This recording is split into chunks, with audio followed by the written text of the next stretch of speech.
Bueno, la inquietud es probar que la intersección de dos subespacios es un subespacio vectorial, ¿verdad? O sea, me tendría que dar un B dotado de dos operaciones. Sea este un espacio vectorial y H1, porque hereda las operaciones. H2, dos subespacios de B.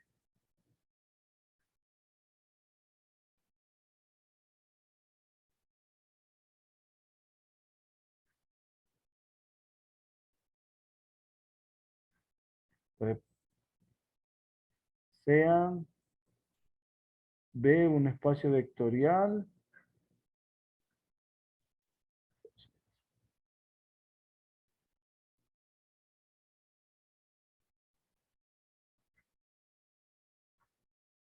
sea B un espacio vectorial, H1 y H2, dos subespacios de B, probar que H1 intersección H2 con las mismas operaciones es un subespacio. Bueno, para probar que algo es subespacio, recuerden que tenemos tres caminos. El primero, ¿cuál es? ¿Recuerdan? ¿Cuál sería el primer camino para probar que algo es subespacio?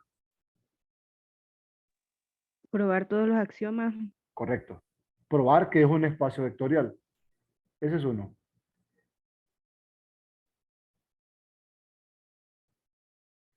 ¿Otro? Probar que es cerrado con respecto a la suma y con respecto a la multiplicación por un escalar. Correcto. Que esto está en el subespacio M y este también. Ahí están las cerraduras. Listo. ¿Otro camino?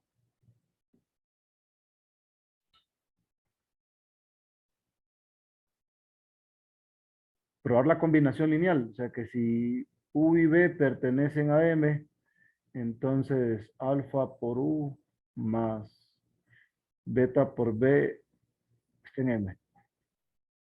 También, si usted prueba este, es el equivalente a demostrar esto. Y hay uno más, pero este camino solo lo usamos para probar que no es un subespacio. O sea que si está, no pasa nada. ¿Cuál era? El elemento neutro creo que es. Correcto, correcto. Si el neutro no pertenece a M, entonces M no es subespacio de B.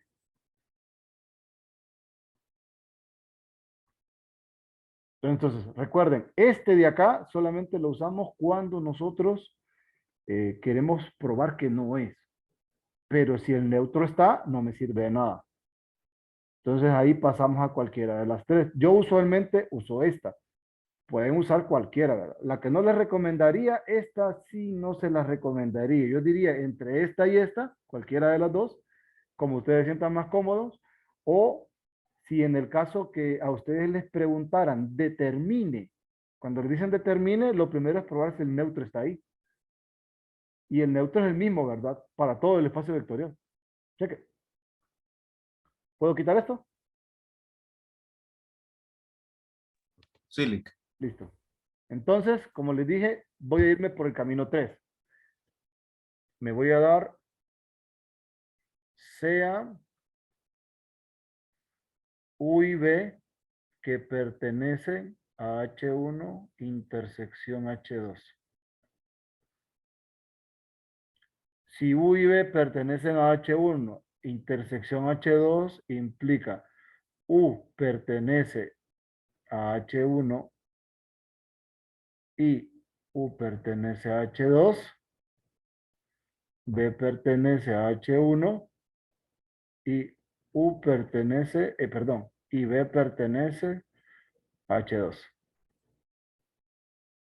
¿Estamos? Ahora, puesto que H1 y H2 son subespacios de B,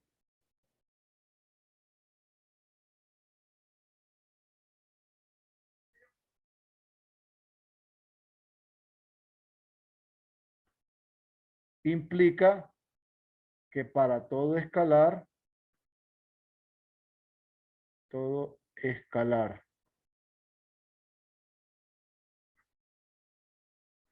para todo escalar alfa y beta, se cumple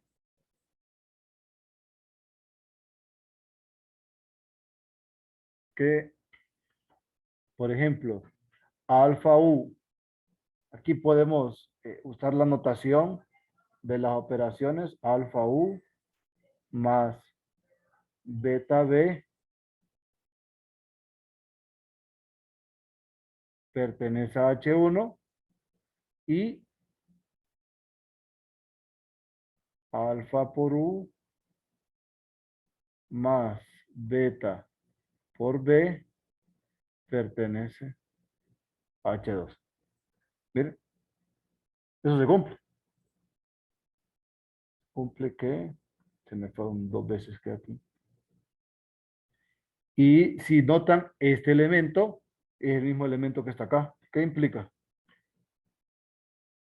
Implica que alfa por U más beta por B pertenece a H1 intersección H2.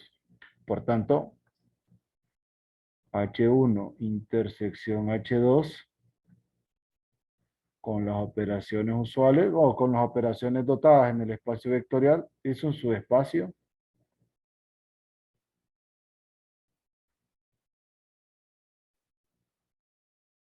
de B. ¿Saben? Listo, listo, Lick. Ahora sí, ¿estamos claros con ese detalle? Ahora sí. Recuerde que aquí aplica, ¿verdad? Cualquier subespacio, o sea, no importa. Obviamente debe ser no vacío, ¿verdad? O sea, no aplicaría si no hubiera nadie ahí. O sea, el conjunto tiene que tener al menos un elemento. Una pequeña duda Ujú, adicional, licenciado. ujú, lo escucho. Por ejemplo, si existe un conjunto H que contiene el elemento neutro, ¿es un espacio vectorial? Sí, ¿Por qué? A es el espacio nulo. Ah, ok. Así le llaman a ese. Pero ¿es una acción en sí o es necesario una demostración de ello? Es que como solo tiene un elemento y las operaciones que usted define estarían bien, tendría que estar bien definidas en todo caso, ¿verdad? Se puede demostrar, es un ejercicio, por cierto, ese, probar que eso es un espacio vectorial. O sea, probar que el conjunto H, que solamente tiene un elemento, que es el elemento neutro, es el neutro, este, satisface los 10 axiomas. O sea, está pues, es un subespacio, es un espacio vectorial con las operaciones que usted le dé. Obviamente tiene que partir de un espacio vectorial sobre el cual usted está dotando de operaciones para poder utilizar con ese elemento. Usted dice, vaya, el neutro con las operaciones usuales. Y usted dice el neutro de Rn, por decir algo, con las operaciones usuales. Eso es un espacio vectorial. Es un subespacio incluso también, porque está contenido en todos los subespacios. El neutro, ese estaría contenido en todos. Ah, ok, ok. Listo, listo. De mi parte, esas eran mis dudas, licenciado. Ok. ¿Alguien más? Recuerden siempre ir teniendo a la mano, ¿verdad? Como por ejemplo, em, características que hacen su trabajo un poco más rápido. Vaya, si yo tengo un plano que no pasa por el origen, ¿será su espacio vectorial para R3?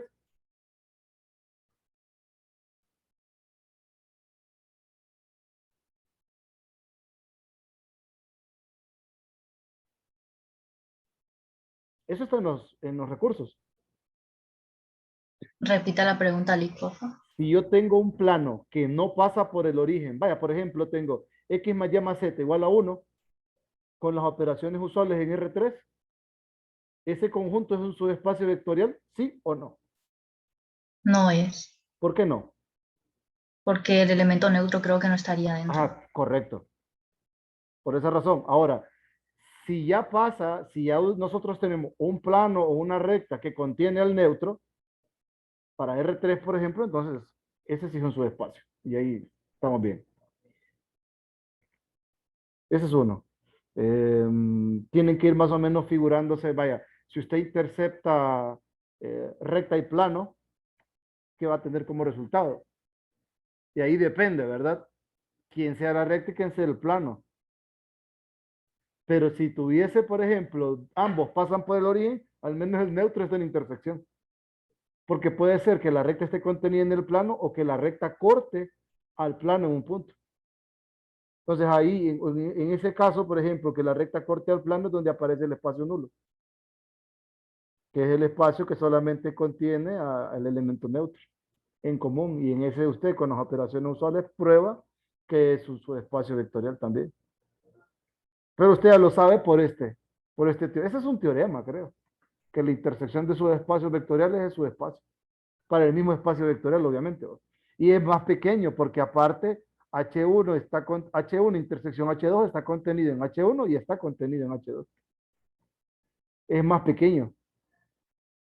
En el caso de la unión, será cierto que la unión de subespacio es subespacio. Y si me dicen que no, me tienen que dar un contraejemplo. Y si me dicen que no saben. Ajá. La unión de subespacios es subespacio general. Según los recursos que vi, sí. Según los recursos que vio, sí. ¿Qué opinan los demás?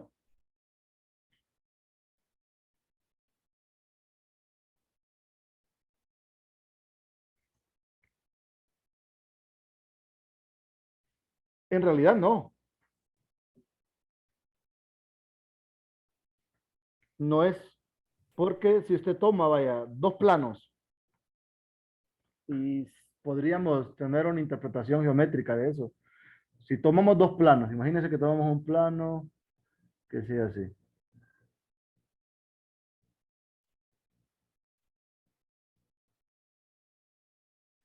Tomamos otro plano para acá, por decir algo. Voy a quitar esta línea, esta línea.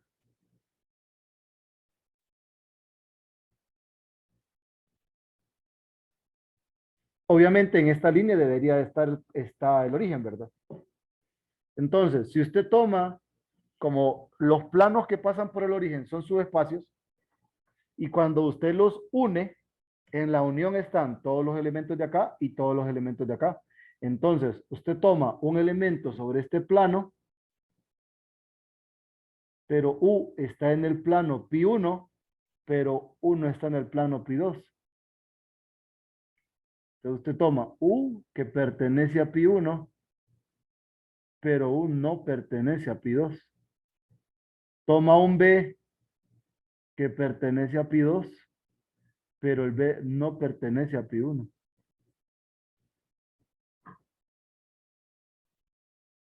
Vamos, toma un B aquí.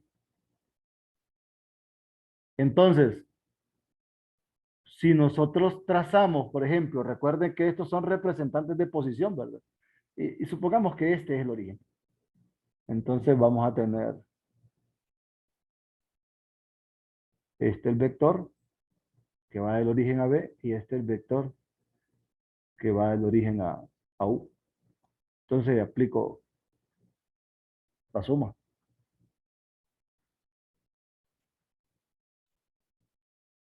Acá solo voy a trazarlo así. Pero usted sabe que la suma es esta.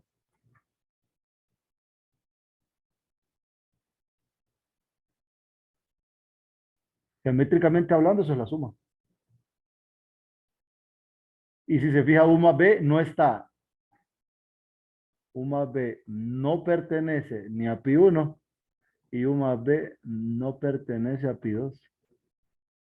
Y si no está en ninguno de los dos, U más B no pertenece a pi 1 unión con pi 2.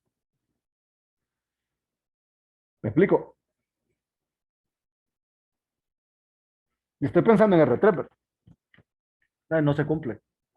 No se cumple. ¿Podrían ustedes seleccionar? Sí, por ejemplo, eh, tal vez mm, subespacios adecuados para que se cumpla, pero de manera general no. Y con esa escogencia de esos elementos de ese tipo no se cumple.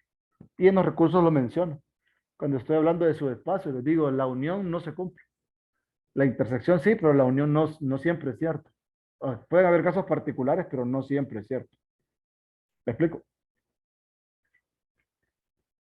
Y ahí podemos verlo, podemos tocar ahí, más o menos. Es como que ustedes tomen un cuaderno lo abran, o sea, coloquen una parte sobre su escritorio y el cuaderno lo levantan luego, levantan la otra tapa. Entonces ahí tienen los dos planos. Cuando usted suma, usted se va del origen a la cabeza del vector, del origen a la cabeza del vector, como usted está diciendo que son subespacios, deben pasar por el origen. Entonces usted los arma y de ahí hace el representante de posición, hace la suma. En la cabeza de uno pone al otro vector y ya sabe que la diagonal que se forma ahí es la suma. Entonces, no está contenida ni en pi 1 ni en pi 2. Va por en medio, digamos. No necesariamente en medio, ¿verdad? Pero va entre los dos planos. No está en ninguno. Entonces, al no estar en ninguno, no pertenece a la unión. Para la intersección con este mismo ejemplo, Lick, Ajá. La intersección sería la línea que está ahí adentro. Esa línea tiene que pasar por el origen. La intersección de dos planos. La intersección de dos planos puede ser todo un plano, si es que es el mismo, puede ser una línea que pasa por el origen.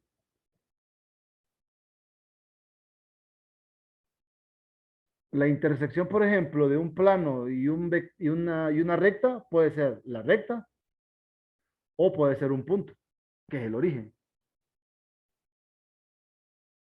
La intersección de dos rectas es un punto, que es el origen. Entonces, todo eso son subespacios del espacio vectorial en cuestión, que sería R3, con las operaciones usuales. Y al estar trabajando sobre una recta, recuerden que lo que sucede es que eh, si usted dice, me voy a dar dos elementos, un U y un B que están en la recta, entonces cuando lo suma, caen ahí dentro por los representantes de posición. Como usted se da recta dentro, entonces cuando hace la operación, caen ahí mismo. Caen sobre la recta. ¿Entendieron? por mi parte anotado, Lick. ¿Ah? Por mi parte anotado, le digo. Ok. ¿Y los demás? ¿Alguna otra inquietud que tengan por aquí de su espacio, espacios vectoriales, independencia lineal? ¿Por dónde va la calendarización? No, Celic, pero yo tengo una duda. ¿Tiene otra duda? ¿Tiene otra duda? Sí. Ajá, Sí. dígame. Ahí mismo donde estaba haciendo en el PDF ejemplos sobre esto, ahí decía que las operaciones estaban bien definidas, ¿verdad? Entonces, porque decía eso de que las operaciones estaban bien definidas, es que ya se decía que el elemento neutro, el inverso, etcétera, que existían. Eh, Vamos a ver. Mire, deje como el elemento neutro depende de la operación. Al estar bien definida la operación, nosotros podemos encontrar un neutro con la ecuación. Lo que hay que ver es que el neutro está en el conjunto. Vaya, por ejemplo, creo que la semana pasada estábamos con este. Les decía, R menos con estas dos operaciones. XY, X más Y igual a X por Y. Y alfa por X igual a X a la alfa.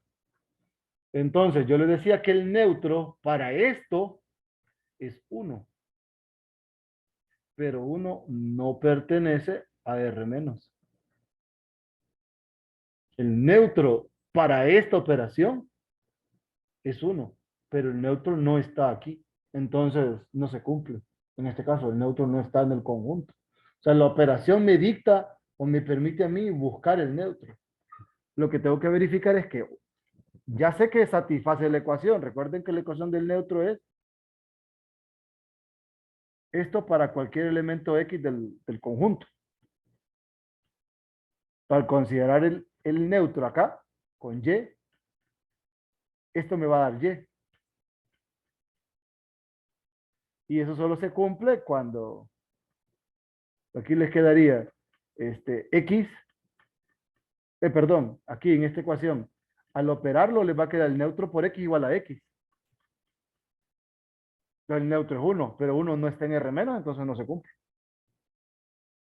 Pero, Pero ujú, esa parte sí la entendí, pero en el caso de los subespacios, bueno, de la intersección, ujú, como no se sabe, ¿verdad?, qué subespacio es, sino que solo se toma en general, ujú. entonces ahí no se busca, ¿verdad?, encontrar el neutro, No, sino no, no, solo, no, no. solo hacer que este existe. Es que el neutro en realidad para sus espacios, recuerde que da igual si está, o sea, si está el neutro, pues listo. Si no está, no es.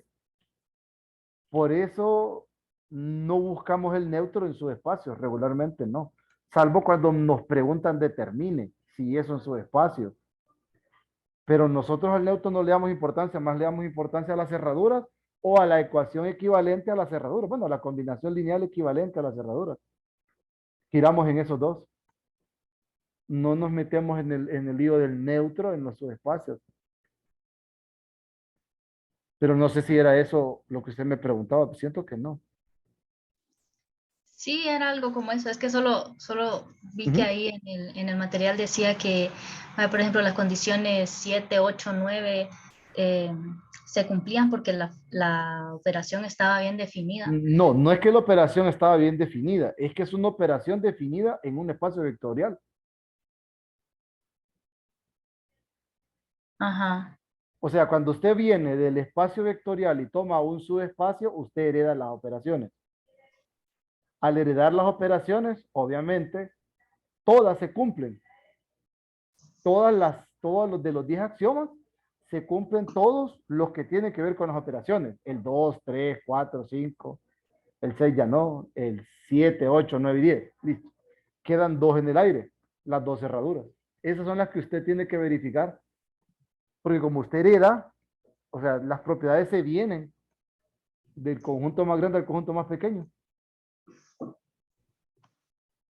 Sí, Lick, ya entendí. Sí, igual aquí estaba viendo que dice se cumplen ya que están asociadas a las operaciones definidas en el espacio Espacio, vectorial. correcto. Ajá. Por esa razón Ajá, se cumple. ya. Eso era, gracias, Lick. Ah, bueno. Ujú. ¿Algo más?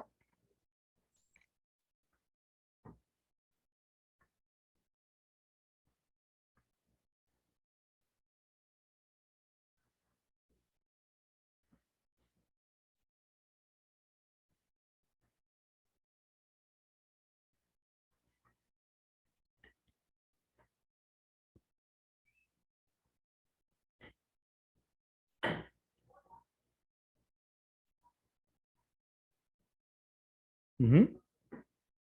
¿Demás?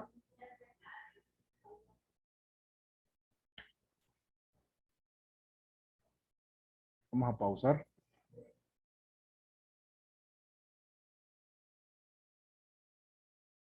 Vamos a tratar de matar dos pájaros de un solo tiro. Vamos a verificar que el conjunto es linealmente dependiente, ¿verdad?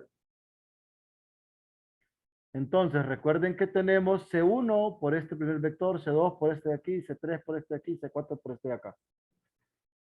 Para saber si es LD o LI, buscamos la solución de esa ecuación. Pero esa solución gira en torno a reducir esta matriz.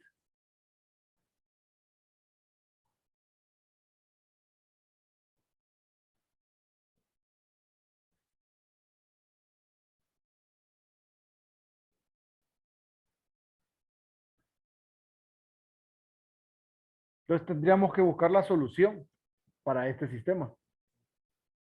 Con esa solución vamos a poder expresarlo como una combinación lineal de los demás. Ayúdenme a reducir. Vamos a dar la primera fila. Vamos a eliminar las otras dos.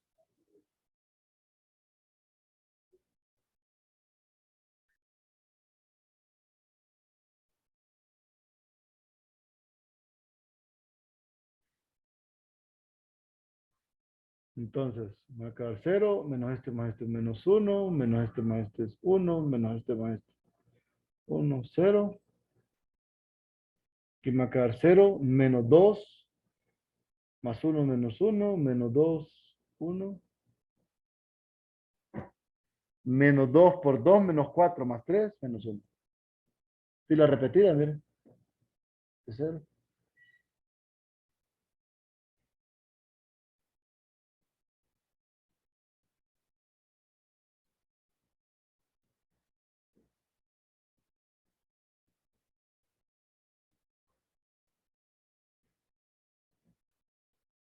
Pero a esta fila le voy a cambiar signo. O sea que le voy a poner.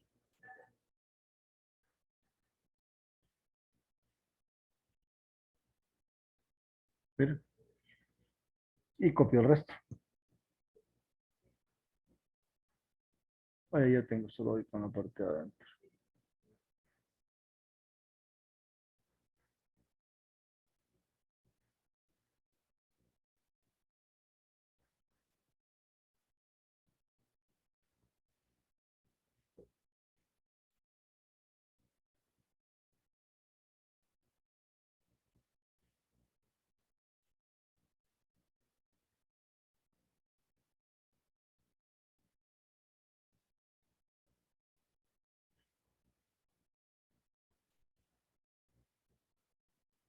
Entonces, menos este más este es 1, 0.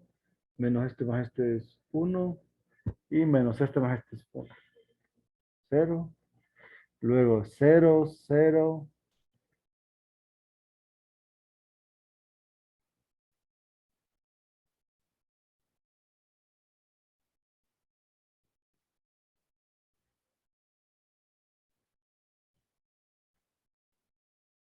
Cero, mira. Entonces, esto tiene la forma C1 más C3 más C4 igual 0. C2 menos C3 más C4 igual 0. Entonces, ustedes expresan a C1 en términos de C3 y C4.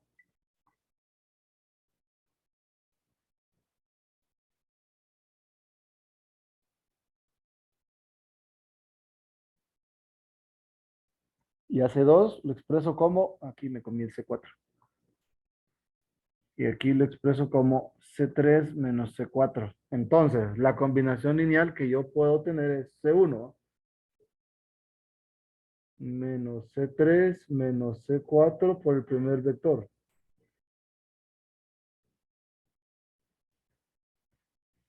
Luego C2, C3 menos C4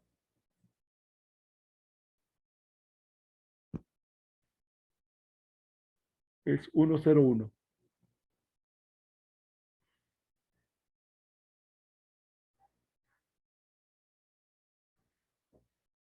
C3, 0, 1, 1. Y C4, 2, 1, 3.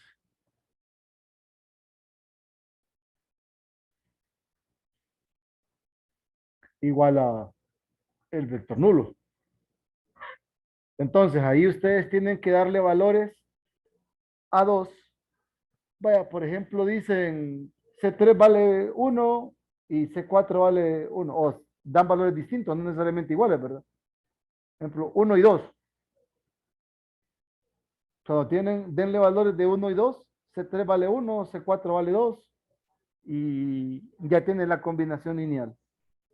Ya tienen una de tantas. Obviamente, para valores de C3 y C4 obtendrían una familia.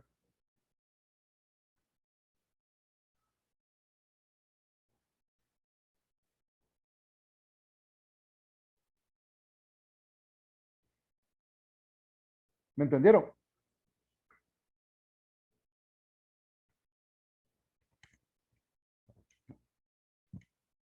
Con eso, ojo, ¿verdad? Al momento de ver esa fila de ceros y ver que estamos trabajando con un sistema homogéneo, sabemos que el sistema homogéneo tiene infinitas soluciones.